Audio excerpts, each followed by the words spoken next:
This is Black Writers Read.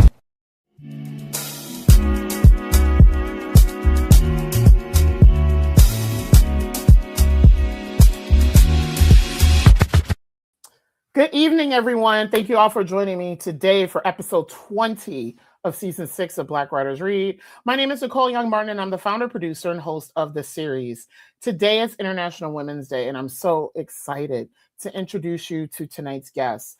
I've had an opportunity to work with her on several occasions, including during my time working at the Women's Fund of Western Massachusetts through her program, HERS, and also recently at a tribute to Nikki Giovanni hosted last year by Olive Tree Books and Voices located in Springfield, Massachusetts. Hosting this particular guest on International Women's Day is so appropriate and very special given her work, her mission, and her ethos. You will see it through and through her work as we talk about it. I wanted to know, because I've had some of her books for some time, I'm actually getting chills about having her on. I want to know, because we were just talking about this off camera, we both are of the 2% of Black women who have their doctoral degrees. And she is someone that I've looked up to for some time without her possibly knowing. So let's get started. Black Writers Read showcases, celebrates, and honors the words, work, and traditions of Black writers from across the country, across genres, across experiences, and across the African diaspora. Black Writers Read is a behind-the-scenes conversation into the craft and what it means to create as a Black author in today's society. Since starting the series on Juneteenth in 2020, we've hosted almost 100 writers. Today's guest is number 98, representing over 15 genres from 27 states and 6 countries. Our platform includes the live stream interviews, which you're joining us here today, audio podcasts, book clubs, and curriculum integration assistance. Find us online at blackwritersread.com. Today, we welcome Dr. Latoya Bosworth. Dr. Latoya Bosworth, who honors her paternal great-grandfather with the shortened Dr.Boz, is an author, forever educator, and your favorite life coach, who holistically helps others connect more deeply with themselves so that they may connect more deeply with others in their work and community. Born Latoya Bosworth, she gave herself the pen name Brenda's Child, which you'll find her online under Brenda's Child, at the age of 21 in honor of her late mother, Brenda Kay Swinton. Although she experienced early childhood and adolescent trauma, Dr.Boz attributes her healing and evolution to writing as an outlet, which we'll talk about today, strong mentors, spirituality, therapy, and giving back. Since 2007, she has self-published more than 15 titles. She's written a lot, y'all, in the genres of poetry, fiction, memoir, journals, and more. She's currently working in self-help and personal growth. Dr.Boz was a longtime contributor for the monthly publication based in Springfield, Massachusetts, an African American Point of View newspaper where she wrote poetry and about issues specifically impacting women of color. Her parenting and self-esteem articles have been featured in blackandmarriedwithkids.com and for Harriet.com.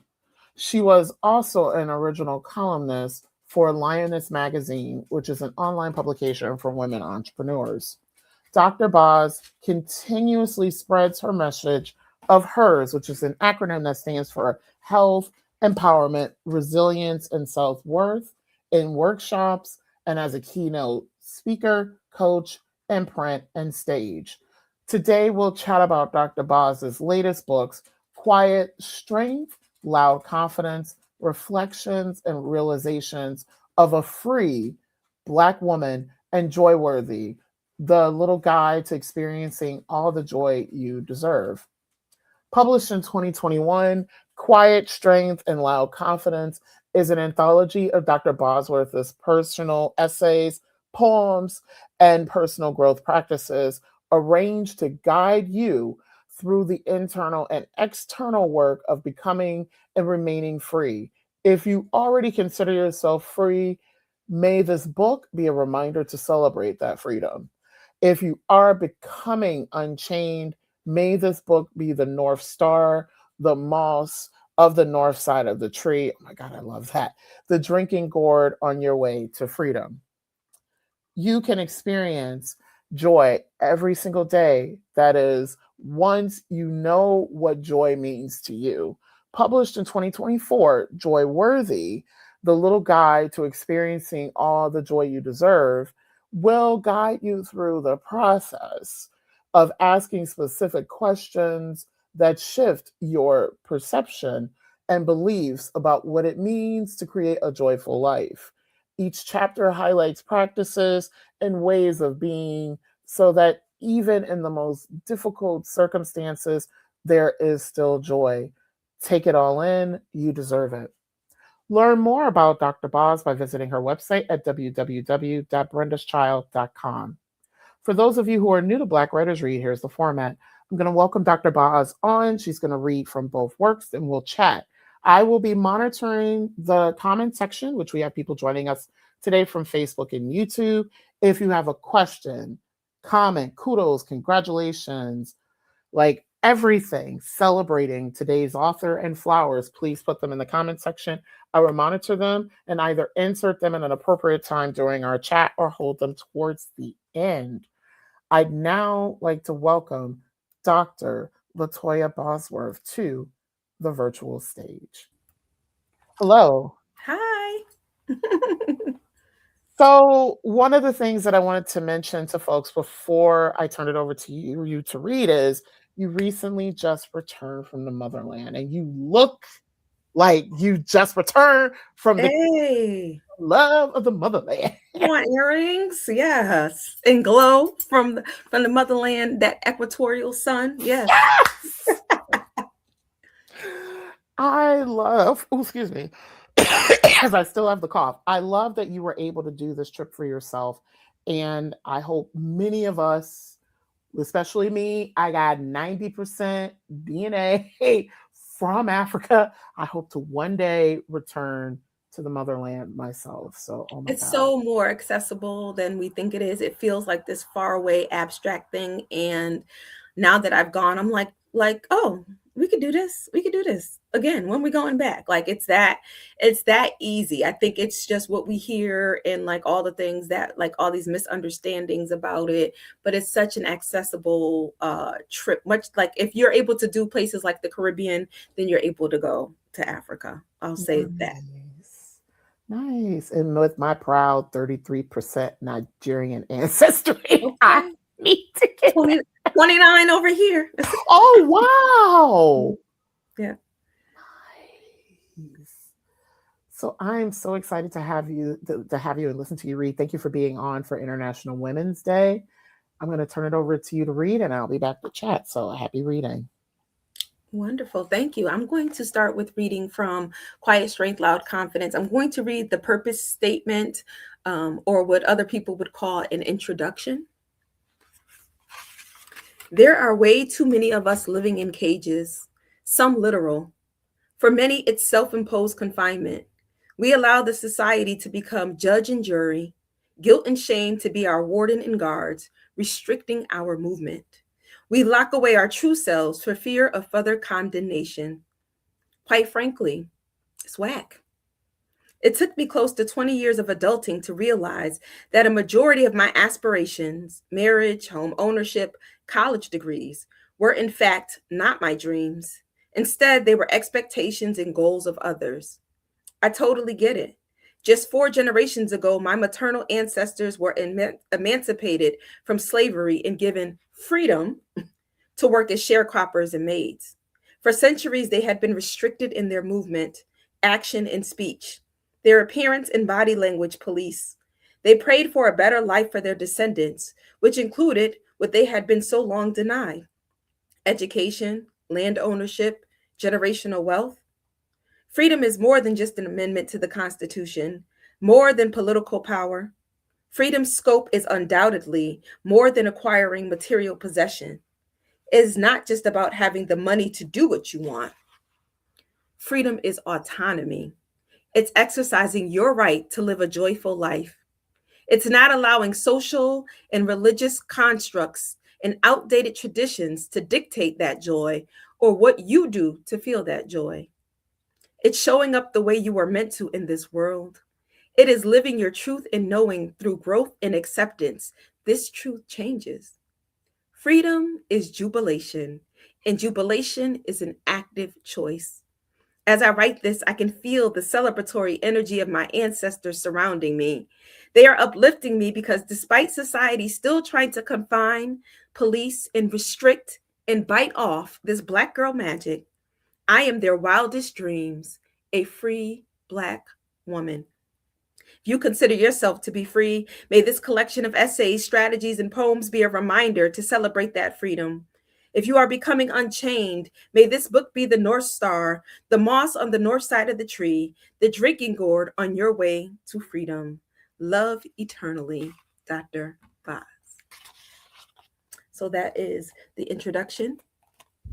I'm going to read from Joyworthy. I'm going to read from the chapter that is entitled Joy in Times of Sadness. In the darkest time, joy has served as a form of resistance for my African and indigenous ancestors. They were stolen and robbed of their homeland, and their resources continue to be stolen today. Our children, our elders, our rights, our religion, all stolen. Our culture exploited, vilified, and appropriated. But through it all, our joy has remained. Our joy is both spontaneous and deliberate, quiet and loud, in public and private, in solitude and in community. Sometimes it's exuberance and in celebration, and sometimes it's laughter or feelings of gratitude through tears of sorrow. To the outside world, it can look inappropriate to make eye contact and giggle in unison at someone's less than stellar singing during a funeral service, or catch a glimpse of ourselves crying in the mirror and laugh at how dry our lips may be. To us, it is survival. Experiencing joy through pain is our protective factor. Actively seeking joy in times of grief can feel misaligned. There is a threat of judgment from others and ourselves. We've been told that we should be sad because if joy and laughter exists, then the grief we feel is invalid.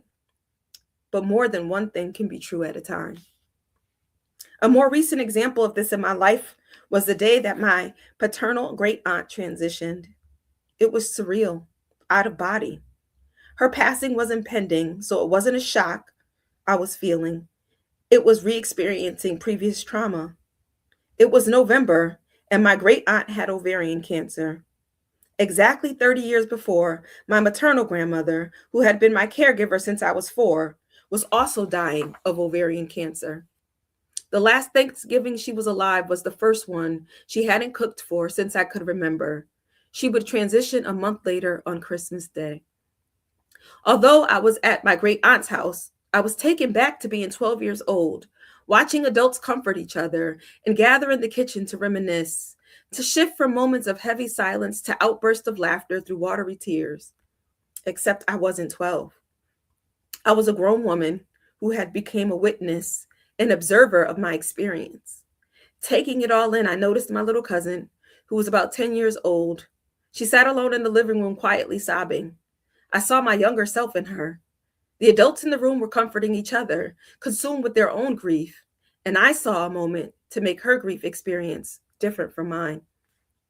When my grandmother transitioned, I also experienced adults comforting each other with company, conversation, and laughter. And then I saw them move on abruptly in what was an attempt to normalize Christmas morning. My grandmother died at 9:30 a.m., and by mid-afternoon, we were opening presents like we hadn't all been unanchored by the loss of our matriarch. I wrote about those feelings in my 2010 memoir, The Right Amount of Sunshine, Cultivating Little Girls into Young Ladies. I remember I got a diary that Christmas morning. This would be the first time I would begin to put my thoughts onto paper. It was one of those small diaries with the flap that locked closed with the set of gold keys. I don't know whatever happened to that particular diary, but I remember its first entry. It was angry. I remember writing that I wanted to scream at all the adults in the room, "She's dead, she's dead. Stop pretending to be happy." The following holiday season, we began exchanging gifts on Christmas Eve, and everyone did their own thing on Christmas Day. There was no conversation or explanation of the shift. just a shift. What I took from that was that emotional pain, sadness, grief, fear about what was next was something you kept to yourself because it makes people feel uncomfortable. I kept them inside for years. More than 30 years later, I saw an opportunity to give my little cousin something I wasn't afforded. I held space for her, acknowledged her grief. We took a walk outside. I listened to and affirmed her beliefs about what happens when we die. She would still have a relationship with her great grandmother, but it would look different. She would send her signs to let her know she was still around and still loved her. On our way back to the house, she found a leaf on the sidewalk. It was heart shaped. She picked it up and said, "You think this is a sign from her?" I said, "Absolutely." I couldn't erase all the pain. She will forever have moments where grief overwhelms her, but she'd also have a soft, safe space to share her emotions. Later that day, I held my grandmother's hand while we carried my sister while they carried her sister's body past us down the stairs. I couldn't help thinking, what a full circle moment. Grandmothers are usually the ones who comfort their grandchildren to make them feel safe. But I was blessed that she was alive and healthy enough for the inevitable role reversal. And while I held her hand, I continued to witness. I watched my cousin. He was my aunt's last born child. She was there when he took his last breath, and he stayed until she took her last. As he cried, one of his sons placed his arms around his shoulder and became his strength. Another full circle moment. Through my own grief and re experiencing trauma, I was able to soak in the beauty of that moment. In challenging times, we are encouraged to lean on our faith in knowing that something better is to come. I encourage you to go one step further and to find this beauty, the gratitude in the moment. Ask yourself, where is the beauty in this moment, even if it is only temporary? What can I be thankful for in this difficult moment? Joy in the midst of sorrow isn't about pretending we aren't experiencing it or ignoring our pain. It is surrender. It is a reminder of the brevity of life and the many beautiful moments we get to experience when we allow ourselves to be present and give ourselves permission to feel joy, even in the midst of death and transition. Joy in times of sadness. I'm glad that you opened up the our conversation with this, because this is exactly, and I think this is something I've never shared with you. What drew me to your work when my mom passed in during 2015, and I think someone mentioned that you've experienced a whole lot of grief throughout your life, and I reached for your work. Um, and I love how you write about your grief journey and how you lead others to your grief journey, because it is such an important facet of our identity. Mhm. And ironically today, I finally watched some of the eulogies that folks gave at Reverend Jesse Jackson's funeral.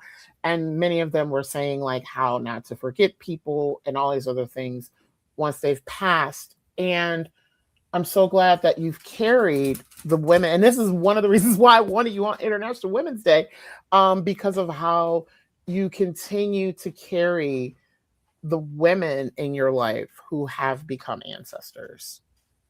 Absolutely. Everything from the tattoos that I have on my body to my stage name of Brenda's Child to creating stories about them, writing poems sort of like in their honor sometimes, and just pretty much what I was taught by them. Like even though I experienced a lot of grief, I was loved like so tremendously and what I say ferociously that it really laid a foundation for who I am. And so a lot of what I'm driven by is I want other people to feel that validation and love, internally. Like, so it was external additionally, but it became something internal. And that's what I want for everybody.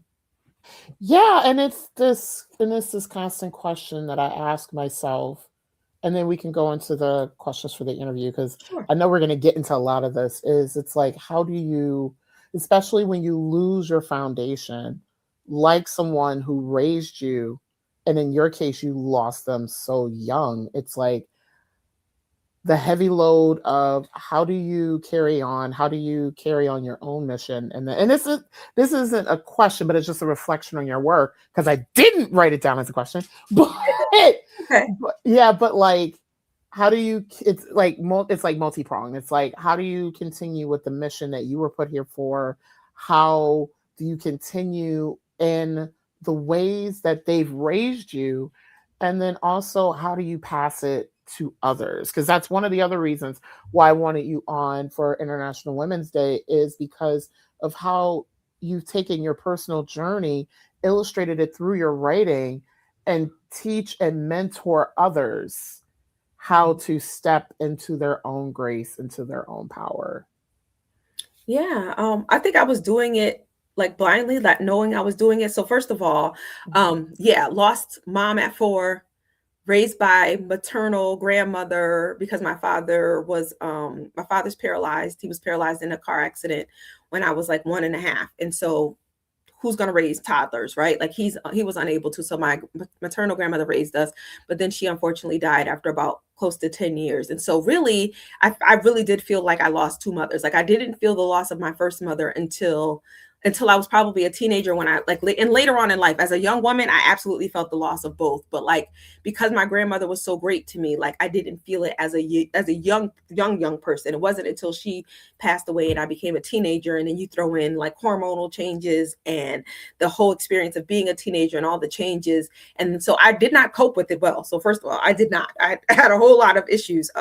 Teenager, I was good at hiding my stuff, but one thing that anchored me the entire time was writing. Writing anchored me the entire time. Like I said in the reading, like getting that diary was like having a place to say all the things that I probably would have gotten in trouble for or that seemed inappropriate.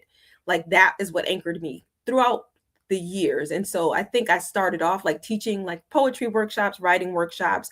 I became an English teacher, so I used English language arts as a way to really have my students tap into those deeper questions, like in asking about themselves in writing. So I always found that that was a tool. And then as I developed other tools, through therapy, through going to school, through life experiences, as I developed sort of like my toolbox, I started to basically share it with others. So as I learn and continue to grow, I share with other people. Like Maya Angelou said, when you give, get, when you teach, what is it? When you give, get, when you learn, teach. Yeah.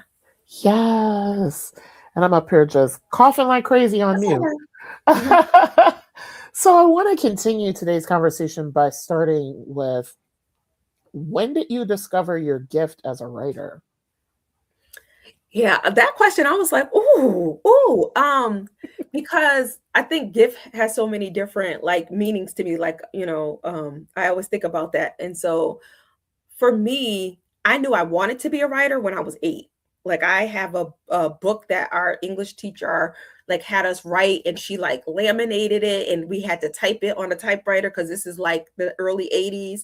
And then we had to draw pictures on the page, and it was called A Night to Remember. And then at the end, she did our little bio in the back. So it was just like, Latoya is, 8 years old, and she lives with her grandmother and her aunts, and she wants to be an author and an illustrator. And so I always wanted to be a writer. So that was one.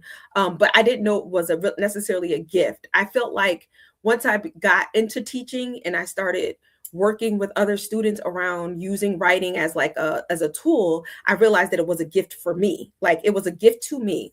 Like being given a diary was bigger than just the diary itself. It was a gift because it was like, wow, you have a place to put your feelings. You have a way to artistically say things. And there's this freedom that comes in that. And so I don't think I realized it was a gift to other people probably until I started writing for an African American point of view. So I was writing. Yeah, I just was. I mean, I felt like I was good at it, but I didn't realize it could be a gift for other people in the sense of like when people read this, your words have power to move them, right? And it wasn't until I started writing for them, because every month I'm publishing poetry, and now people are like, that poem about this, I really love that. And so once I started getting that sort of feedback around it, that's when I was like, oh, okay, like this is not just something I like to do for me, but this is something that can also impact other people. How does your work as a life coach inform your writing, especially as a Black woman with a vast amount of lived experience. Right? Oh, so I feel like my life has informed my trajectory. Like, so as I journey, I'm really taking people along. When I started working in sort of human services, my first like job outside of college or in college was working at community centers and working with young people. And so a lot of those people who I met when they were like 9, 10, 11, when I became a teacher, I started working with court involved students. Some of them unfortunately ended up in my classroom. And so now I met you at 9 and here you are at 14 or 15, right? So I'm learning about all of these systems and how they work and how they don't work. And then some of them, when I moved on to a different alternative setting, I came across again, right? So now this time they were 14, now they're maybe 18. And then when they would graduate, because I had such a strong relationship with them, I stayed with them. Like to this day, I am still Facebook friends with so many of my former students. I am inboxing them. We are working out things in terms of job interviews. Sometimes it's, whatever, resources or what have you. And so as I worked with these young people, and particularly young girls, I had a youth program that I did from 2006 to 2018, where I worked with girls exclusively, Gifted Diva Showcase, and we did a lot of self-esteem building, boot camp type stuff. And as they grew, you start to see what gaps exist out there, because turning 18 kind of sucks if you don't have resources, because it's like you're an adult, but not really. You think you know what you're talking about. Can't nobody tell you nothing. But then it's like, somebody please tell me what to do. And so my work started to follow that. So it was like I went from writing all these poetry books to like, hey, I have something to say as a teacher. So I wrote The Right Amount of Sunshine to talk about my teenage experiences. And I used my diary entries and I talked about what I was learning in the moment about that being a teacher. And then as my kids kind of grew into young ladies and young men, I started seeing more gaps. And so then I wrote Girl to Grown, because I'm like, what do we do at 18 to 24 where there's no resources? So I wrote that. And then so as I've gotten older and my kids have gotten older, I've been kind of like writing for them along. And then also wherever I see the need, where I'm seeing, I'm like, oh, like there's something that happens to women in their 30s and 40s where a light comes on for many of them. And so that kind of has informed what I write. And then also I think a lot of my work I do feel is divinely guided. So sometimes I'm told, like, write this in a meditation, or here's your story, here's your book, here's the chapters, here's what it's called. And so I think it's a combination of like being divinely guided, but also my experiences kind of guide me, in the needs that I see guide me. See, this is exactly why I wanted you on today. Because like we lift as we climb, and I'm learning a lot about you today. Like I knew you were an educator. I didn't realize you worked with the populations that you did. That is really cool. My jam. Those are my babies. Like Yeah. that is like, and again, I feel like I will not say I was a trouble. I was. Let me stop crying. Oh my Like goodness. I said, I knew how to cover it up well. Like I got really good grades.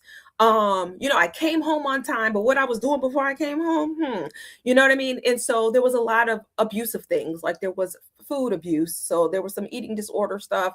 There was some alcohol abuse, like really like hiding and sneaking liquor into places as a lot of maladaptive behaviors that I realized and learned. And so that gave me an in with the kids. And also staying in the community I was raised in, these kids are living in neighborhoods that I was born and raised in, or that I lived in for a period of time. So I had that connection to them of like, yo, I get it. Like this sucks. Like, and so that was like my way of really connecting with them. And again, I feel like it was definitely being divinely guided. Like when you run into the same kids again, or when you are like put on this path where they're like, hey, we're going to open this school, never before school, nobody knows about this school, where there's going to be court involved kids, and it's going to be the school system, and you'll be the only teacher, and we're going to put you in this classroom with these kids, and you have to figure it out. And it was just like, okay, like cool, like I like kids, I'll do it. And so everything I just feel like happened exactly how it was supposed to happen.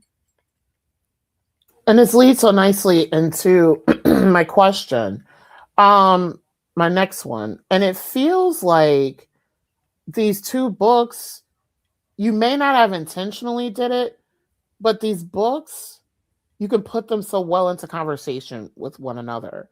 like reading Quiet Strength, Loud Confidence first, and then Joy Worthy next. And I also love too, like how it sounds like a lot of your writing was informed by a lot of your experience that you had in smaller communities, and you want your writing to reach others. And Mhm. this is why you publish your work and publish, I would like to call them field notes because it does feel like that. Ooh, field note. I Yes, like field that. notes. Okay, that's cute.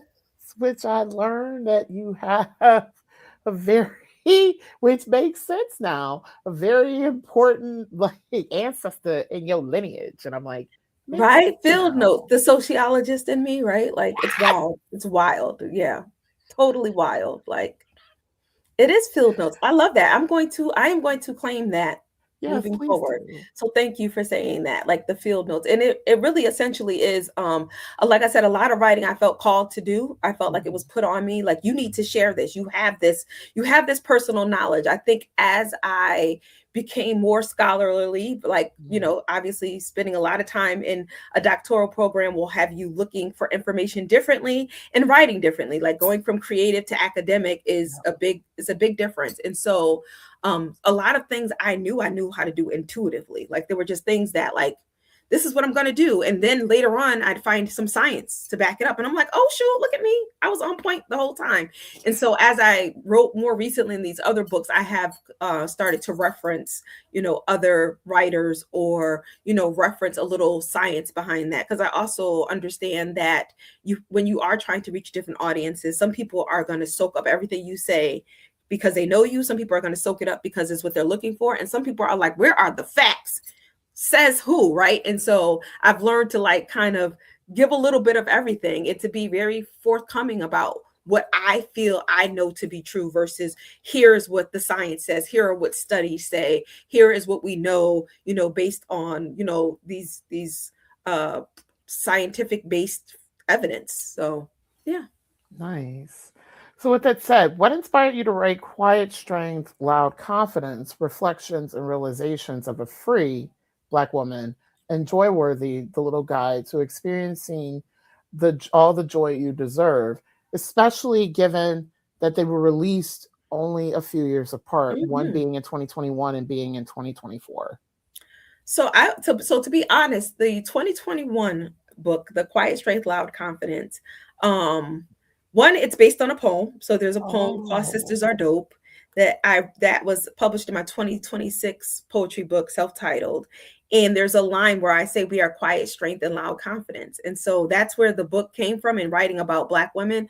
But honestly, I had just started my coaching business, and you know, I had also, like, it was during the pandemic, and so virtual opportunities were coming in the door, and it offered me an opportunity to reach audiences that weren't local. And so I'm like, you need a follow up, girl. You need a buy in. Like you need to be able to sell these people something when it's over. So to be honest, that was my initial thought, was like, what can I have people buy from me when I'm done? What inspired it was some of the readings I did, because having time during the pandemic, you know, you start rereading stuff. And I just started thinking about like the people who I read the most. And I'm like, look at how many ways Maya Angelou has told some of the same stories, but differently, right? In all of her sort of memoirs and collections. And then I thought about like that I have more than one Langston Hughes poetry collection, and how some of the poems are repeated, but then there's new ones. And then I was reading one on Toni Morrison. It was like a collection of her essays. And I was just like, girl, you have been writing forever. You got 4 poetry books already that you could pull poems from. You already have these articles that you've been writing for the point of view, because my column shift to got hers. And I'm like, it's there. It's already there. Like the stuff is there. So then like the title and everything, like I said, that came to me more so in a meditation. And then I like that question came up of like, what's the bigger purpose? Like, yes, you want to be able to have something, right, that will create a funnel for you financially. And what is the bigger point? And the bigger point was really to elevate like the Black women, the experience of Black women. And so the book is for anybody, but I was just like, there's some things that only we know. And that's why in the first chapter of the book, I'm saying like, you are the forethought. Like you are not this little addition. You are not this little section that I commonly read when I'm reading doctoral things or scholarly articles or whatever, where it's like, oh, this is the part about Black women. I'm like, nah, put you right in the front, because this is important. And so the chapters really came together without me thinking. It just like that was one of those things that I'm laying on the floor and then I get up and I'm like, oh shoot, let me write these down. This is So it was, yes, it was a little bit of both. It was initially like, yeah, we need something to sell because you're gonna be coaching, you got to give people something.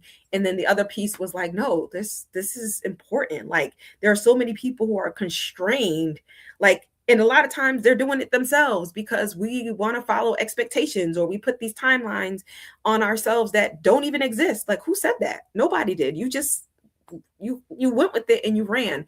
And so it just became this urge of like, free, like please, like free yourself, whatever that means. I want people to feel free to be exactly who they are, and to do what really makes them feel like joyful, not happy, but that internal joy. And so that was my motivation for the first book. I will say for Joy Worthy, similarly, that was the same. So like Get Joy is one of my coaching programs. And people don't initially buy into that. They're usually like coming for something else. But I'm like, where's the joy? Whether you're getting goals, whether you're doing this, where's the joy? And the inspiration for the book really came to me when I was on the turnpike, stuck in bumper to bumper traffic. And I'm an observer, like because I'm such a calmer person now, like I'm just super observant. So I'm just like watching people, and people are upset. I mean, they're like banging on the stair. Who are you tooting at? We're not going anywhere. And you got people who are angry. You have people who are on the phone angry, people who want to not let people over. And I'm just like, wow. And then I think Whitney Houston, I Want to Dance with Somebody came on, and that turned into an all out concert because I was like, this is my jam. I'm not going anywhere. And then I was just like, wow, that was fun. Like that totally lifted my mood. And that's when it clicked to me, like the beauty of being present, and focusing on what we can control. I'm gonna be stuck in traffic for half an hour, but do I have a playlist that's gonna let me sing at the top of my lungs and move my body and feel excited? Yes. So let me stop focusing on what I can't control. Let me focus on what I can control, and let me be present, because I can't get these 30 minutes back. So am I going to spend them being miserable and tooting my horn or angry, or am I going to spend them, doing like this in my car? Which one is it? And so that was really what inspired the Joy Worthy. Which, by the way, thank you for bringing up the Mass Turnpike, because whoo, y'all. So I Awesome. live in Connecticut and I work in Western Mass, but I lived in Western Mass for a long time. And what's funny is there's like, because I have people watching from everywhere, but Western Mass, there's a lot of nothing. And what cracks me up on either 91 or the Mass, so the Mass Pike, as you're like leaving Worcester, I can understand why it's getting crazy there because it's Greater Boston, but out here, like west of Worcester to the there's like nothing. And when I see people getting angry, because I'm stuck in traffic all the time going to work, and there's always an accident every day on 91, and people get angry. Like I hate when like people are honking their horn, Yeah. traffic's back, nothing's moving, or and people get so angry they drive the shoulder. And I'm like, what are you doing? And I love that Whitney Houston came on, because I'm just like, you realize, people, when you get angry, it's your blood pressure, it's your health getting impacted. Come So as on. right, so as Cortisol shooting all through your veins for what? right. Whereas you're up here like, I'm singing me some Whitney Houston, my cortisol is going down, and I'm like, And now I'm in a good mood when I do get off the turnpike. Like now I'm mm, like, let me go home and like actually make dinner now, because I was gonna order out. Like now I'm rejuvenated. So that's what really got mm, me to just really think about that, and just like there are so many opportunities to experience joy. It does not have to be this super big thing all the time. Like there are mm. so many little ways in which we can experience joy, and if we're willing to focus on that and to do the work, then we can experience that. Yeah. So I would love to know, because both of these books, especially in this one, there's a chapter on navigating systems. And that Mm. chapter really spoke to me because of the places that I've worked and the places where I exist. I would love to know who the ideal reader is for each book and why. Ooh, okay. Yeah. So, so Absolutely. Quiet strength, loud confidence is for women. I'm just going to say Mhm. women. And like I said, I center Black women in the beginning. There are multiple essays about Black women, and I already kind of explained the purpose, but I think it's for women for sure, because even though Black women we have our own set of things that we deal with, like that piece about systems is super important for women to understand. The chapter about sexual identity and sex is important. Like all of these things are things within the patriarchy that have destroyed us, like on the inside, and have us, holding on to these beliefs that we know don't feel right. Like we're feeling them in our body, that it doesn't feel right, but yet we're still doing it because we're going along to get along, or because we're afraid. So I think that book is for any woman who feels constrained in whatever capacity. And the great thing, the reason why I wrote it in thematic chapters was because I understand that, like, sometimes you're just not in the mood to read certain things, like, and you might pick up something you like, whatever, and you put it down, but then later on you need that. And so it's chapters. The first half is the internal work.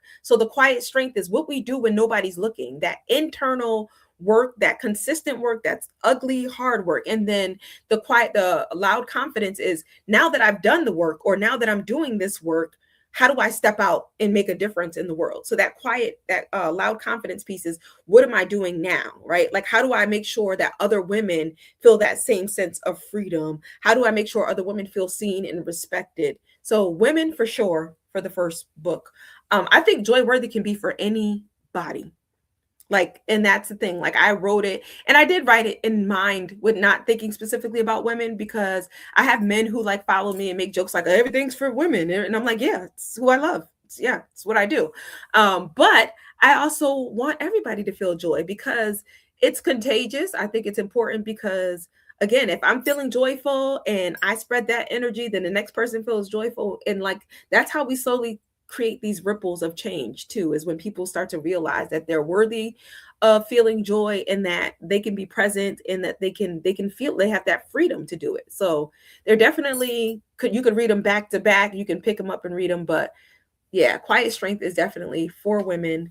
um no matter your color, if you identify as a woman, this one's for you. And Joy Worthy is for anybody.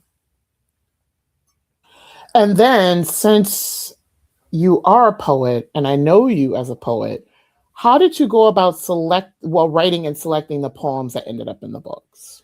Honestly, I just kind of went back to my poetry book. So there's some certain poems that I know. So obviously the title, "The Sisters Are Dope," was one piece. I actually did write a new one for that. So that I did write one new poem, and that's the very first poem in the book. It is hashtag Corinne Gaines. And that one was just because her story, like, just destroyed me, like, emotionally. And so I did write a new piece for her. But the rest of them was me kind of going through my catalog, and I had already had the essays together, like of how I wanted it to be arranged. And I'm like, which poems talk to me and talk to women? Which poems talk to Black women? And that's kind of like how they were selected. So I'm curious too, besides the curation of the particular poems, essays, and exercises for each of the books, can you share a little bit more about the writing process? Like, how long did it take for you to write each book? How many revisions that you go through? And also, too, you're very vulnerable in each book, because I love it's not one of the issues that I have with a lot of self-help books is, and this is where one of the earlier questions came from. I'm like, how are you giving this advice when you don't know how to walk the walk? You've walked this walk multiple times. And so you center, before you go into the exercises, you center your own experience and talk about how you went from A to Z, which I love. And this is why your books are so important. So I would love to hear a little bit about your process in terms of like how you inserted the I, and like, and that vulnerability in each of the books. Yeah, because some of the, I will say for Quiet, Straight, Loud Confidence, especially the loud confidence part, some of them were pieces I had never shared. So there are some that were articles that were published publicly, particularly the ones around sex, were not. And so it was, yeah, like that. You're right. Vulnerable is correct. Like there were times that I would be like, am I sharing too much? Like, yikes, what are other people going to think when I share this? But then also it was just like, nah, like this has to be told. Like, because somebody needs to feel you, me too. Or, oh my goodness, it's not just me. I'm not alone. And so it became a responsibility that, like, oh my goodness. And there's times that I'm literally writing like this, like, but I'm also like, I have to tell this. And I think you're right about the piece of sharing. So there's a bit of both of that, right? Like I'm sharing my personal experience, and I'm also letting people know that just because that was my experience doesn't mean it has to be yours, right? Like so I do try to emphasize limitations of what I'm sharing, right? Like this is how my experience, this is what I know. And again, this is what science or what we do know about this particular thing tells us around, like in Joy Worthy, I talk about connecting to nature, right? Like there's so much information available about the benefits of nature, everything from waterscapes to being in the grass to all, like there's so much that can support that. And so I want to give people, like I said, the science piece, but I want to share the vulnerability piece, because I think for me too, self-help books do get a bad rap, right? Because a lot of times there are people who are like, here's the answer if you do this exactly. I try to let people know, like, there's not an exactly, and that you could read my book, but you also might need to call me and let me coach you through some of these, because some of this has to be more personalized. So I try to be vulnerable, but also leave that space for, like, my way isn't the only way. And this is a start. Like, you reading the book is not going to fix everything. However, you reading this particular chapter might give a foundation for you to start practicing mindfulness, or for you to try something new. So it's almost like a springboard, I think, for people if they really want to access it. And when I'm writing and I'm thinking about the process, I really don't put it together necessarily. I kind of write what I feel like in the moment. Um, and then put it together. So I might outline, like, okay, here are my chapters. Like, I want to write about these things. But because I'm writing from such a vulnerable place, I often need to write like what I'm feeling in the moment. So I'm like, okay, yeah, I know I want to write this chapter about, like, clearing your throat and conscious. And I ain't in the mood to write like that. So let me go, what am I in the mood for? So sometimes it's that, sometimes it is intentional writing, because again, I give my own self a deadline. Nobody said anything was due by then.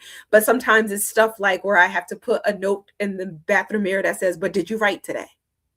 And sometimes the answer to that is no. And I have to tell myself, if I'm not ready to write for the book, but did you write in your journal? Did you write something? Did you write about why you can't write? Like, so gentle reminders, and sometimes not so gentle. At one point, I think for Joy Worthy, I did have a bigger deadline for myself, because I had booked the place for it and everything, and the book was mostly written, but there was so I'm just like, girl, what you doing? You gotta write.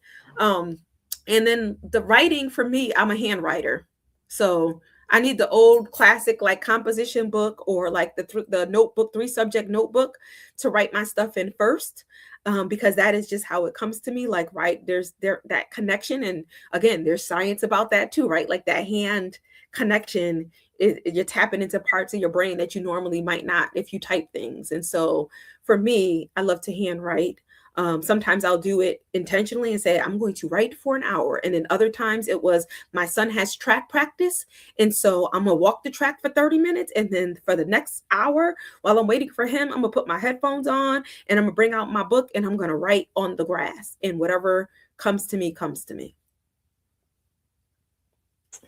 And thank you too for, like, giving permission to us writers, because so many people are like, you have to write every day, every day, every day. And I'm just like, okay, how can we fit it in? And I love that you fit it in, but it's also too, you gave yourself permission to be more organic about it. Like, it doesn't necessarily have to be you're sitting at a desk with your tea and your candle. You're like, my son is doing this, I can do this while he's doing this. So thank Yeah. you for that I permission. used to I love that though when I used to see Yeah. people and they're like, here's my writing, here's how I write, like how Maya Angelou used to go to her room and like write. And I'm like, I want a ritual, but I'm like, but you ain't got one. Like it's not. Like the ritual is that you write like when you feel like, so there are some processes. Like I do love to sit on the floor when I write or to lay on the floor. Sometimes I'll just put my yoga mat out in the living room and just like lay on my belly and I'm like, multitasking, like you getting some belly time, tummy time, and you're writing. So, but I don't have necessarily a ritual for that.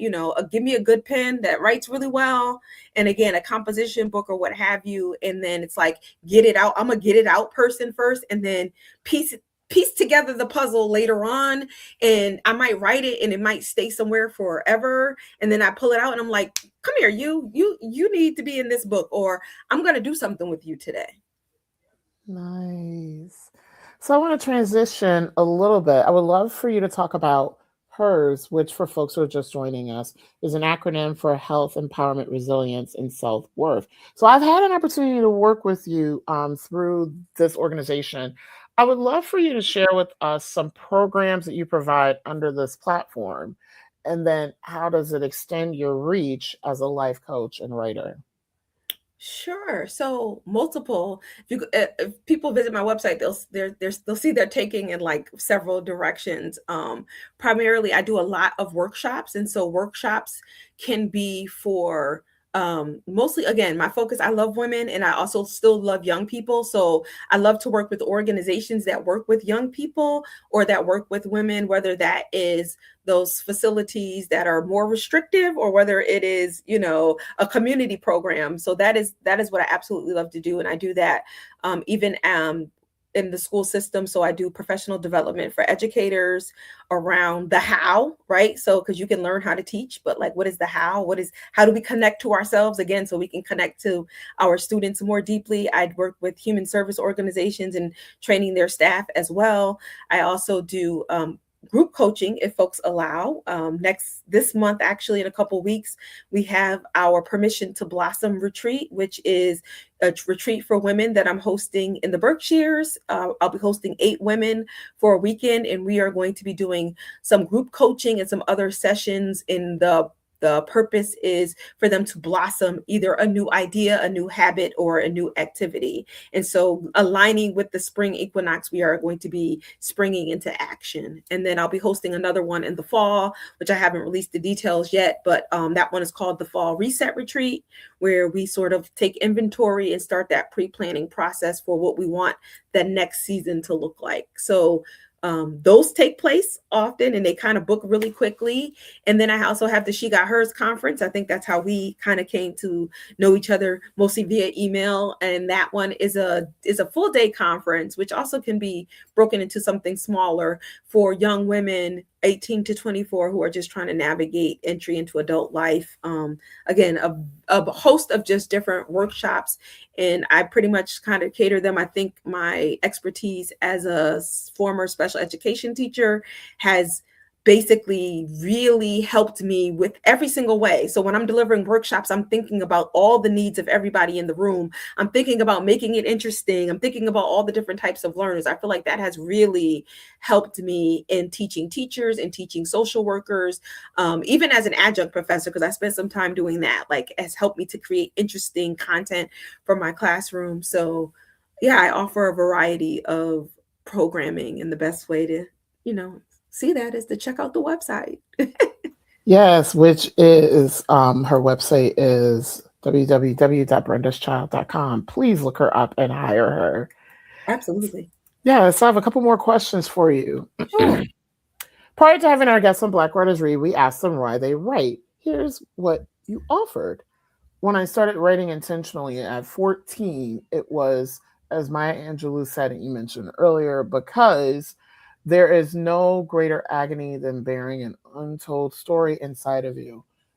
As I have lived, I resonate more with a quote by Nikki Giovanni. We who write, one hopes, are directing the heart and soul. Writing is a gift, and our gifts are our responsibility to share with the world.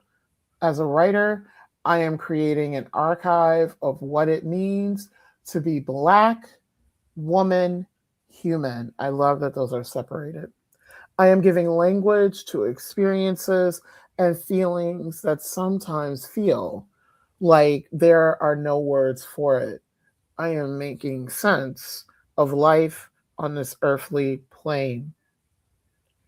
What would you like your legacy to be? Ooh, oh, Yeah. that's yeah, that's such a deep question. When I saw it, I was like, oh, ah, oh. And actually a good question. I think it's something I want to write about. Like, not necessarily again for publication, but I really actually want to journal that. Like when you wrote that, like, because a lot of times in the moment I know what I want to do, right? Like in the present I'm like, I need to do this because this is going to serve so and so, or this is going to do this, right? Like with that immediate like goal. But when I think about legacy, like there's such a strong word. I think I want my legacy to be that I was someone who like here's an example of a woman who consistently challenged herself, who was consistently vulnerable, who understood the importance of her voice for future generations.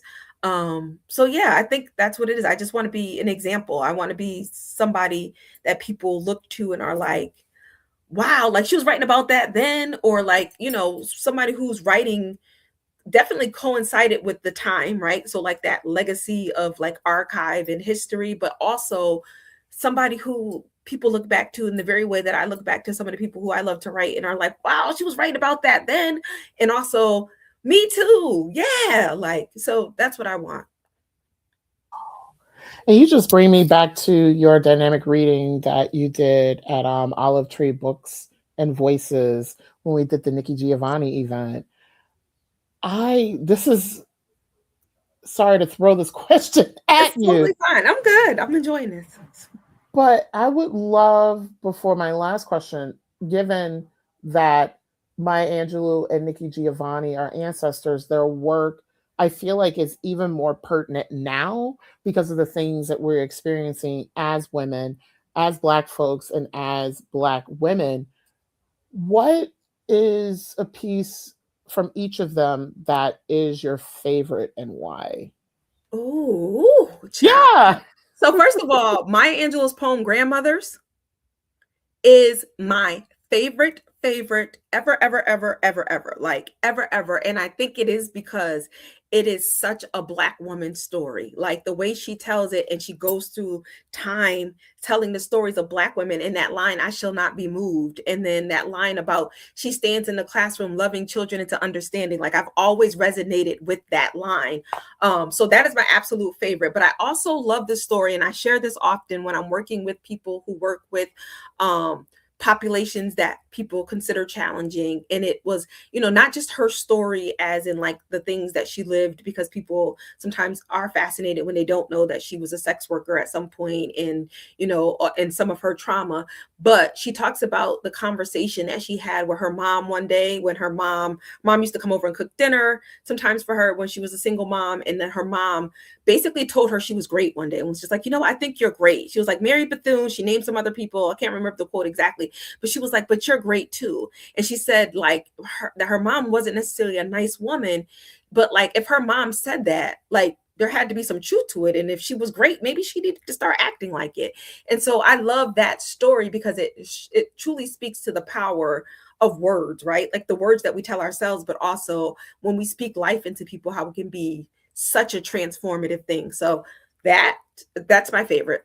Absolute, absolute. I think with Nikki Giovanni, it's harder because I love all her stuff. I think her Tupac poem is perhaps one of my favorites because again, I worked with so many youth who people said such horrible things about. Like unfortunately I've lost a lot of youth, and so like you would go online and see the horrible things people said about them. And so like I don't know, that piece stuck with me because she just talked about like that he was this beautiful soul and that he deserved to be honored just like anybody else, and also like he was a truth teller, and like he was a prince. And so all the things that she said about him I absolutely love. But Nikki Giovanni, I could never pick a favorite because I'm in love with her love poems, like absolutely. Of course, Ego Tripping is top tier too. Anything that's gonna big myself up, I'm gonna love. But I think that Tupac poem, something about it hits home every time for me, for And sure. thank you so much for mentioning the Tupac poem. And one of the things that I want to say, because a lot of the populations I teach are, I like to call those that higher ed forget. Oh, I have to give a shout out to somebody. Enzima Hutchings, Hey, current poet laureate for Enfield, Connecticut. She was on the podcast. Hi. and in our show, Father Monologues too. Yes. Had to give her a shout out. Yeah, Um, I just lost my train of thought because she's also an amazing poet. yeah. We were talking about Nikki Giovanni, Tupac. Yes. Thank you. Mm-hmm. I these populations of folks, I like to call them the folks that people forget. Because especially through a lot of the programs I teach for, and I teach for a lot of programs that are meant and designed for communities that higher ed doesn't want to acknowledge. And Mm-hmm. just a lot of the gems and a lot of the knowledge and a lot of the like wisdom. Like, I don't want to, of course I can't give the student story away, but I have a student who will be graduating from one of the programs that I teach for, and I am so proud of her. She went from, how to put it, being a hoodlum in the hood to now I hope that she goes towards her doctorate and writing her letters of recommendation to transfer to four-year institutions, because one of the places I teach, a lot of places I teach where they award associates. It it was so much for me to write her letter because I needed to keep it contained. I literally Mm. was like, I am one of her biggest fans, and she's someone I miss working with her. She hasn't graduated from the program yet, but I've had her for a couple of classes. I don't have her for the semester, and I miss her so much. And I really hope that the rest of society realizes and acknowledges the beauty, the wisdom, the knowledge that exists in many of these communities. They do. Mhm. They And absolutely do. yeah, and for many of them who have been incarcerated at some point or had some punitive action, realize that many of them who did the action was for survival. So people think about that. Like, people don't, yes, there are some people who commit crimes, but there are folks who are doing it for survival. Also, before I forget, I have to give a shout out to another guest. And there's so many people saying hello in the chat. I don't want to not acknowledge y'all. But there's been some people watching today who have been on Black Writers Read. And this particular person, we both know very well. She's been on Black Writers Read, and I believe she's your very close friend, Oh Crystal. yes, Crystal Center Brown. Yeah, Yeah, that's my god baby mama. yeah, hi, Yeah, Crystal. yeah. Or I'm her god baby mama, whatever you want to call it. She's my son's godmother. So. Yes. Yeah, and Crystal has been on the podcast before, and so thank you. Also, too, I want to give a shout out to some regular folks who are watching right now, who's putting a lot in the comments. Thank you so much for joining us this evening. So I'd now like to close this out, and I hate that we're ending our time together, but also we're both in the same region, and we got to connect more offline. Absolutely, absolutely. We do, for Yes, sure, we hands down. do. What is next for you, and how can a Black Writers Read community support you on this journey? Whew, I think well, first of all, I'm going to say the best way you can support me is to recommend my services, because I guarantee you there's something on my website that people need, right? So it could be buying bulk of books for people, or for a group. And I have, like you said, various genres. It could be recommending me to come do professional development at a school or a human service organization, or it could be somebody who needs a keynote for an organization. So that is one. Or you and your crew can get together and get group coaching with me as well. So that's one way you can support. I am working on, so I have a couple things that are like on back burners, but and don't have like release dates for. So one book I'm working on is called Mastectomies, Motherhood, and Memories. And that is telling my maternal side story in battle with gynecological cancers. So sort of telling my mother and my grandmother and my aunts, plenty of my aunts' stories, but also my own story to have prophylactic surgery and like just how I dealt with all of that. So that's one piece that I've been working on for a while, but I put it down, I pick it back up because it seems like every time I picked it up, there's like a new cancer diagnosis in my family. So it's one that I'm slowly working through, but like it's there and I know I put it out there. So it's coming out one day. And then this other thing I'm working on, and I haven't even shared that with anybody, but I am working on a book that is inspired by Maya Angelou's the grandmother poem. And I started writing poems about women who I have been obsessed with. And so some of these women are um, women in history, but some of them are women in my own family. And so it's something again that is, I'm writing poems and I'm writing poems and then they're slowly coming together. I will say that I've written one already about Ida B. Wells because that's my boo thing. There is one about Nikki Giovanni. There is one about Maya Angelou. And then there's also one about my maternal and paternal grandmother already. So there are just, yeah. So those are the two I'm working on. I don't have a deadline for them because I'm again focused really on alignment, and like right now spring is a really big season for me in terms of guest speaking and in retreats and coaching, and so pacing myself, but it is on the to-do list, both of them. Nice. So it was I had to take that minute.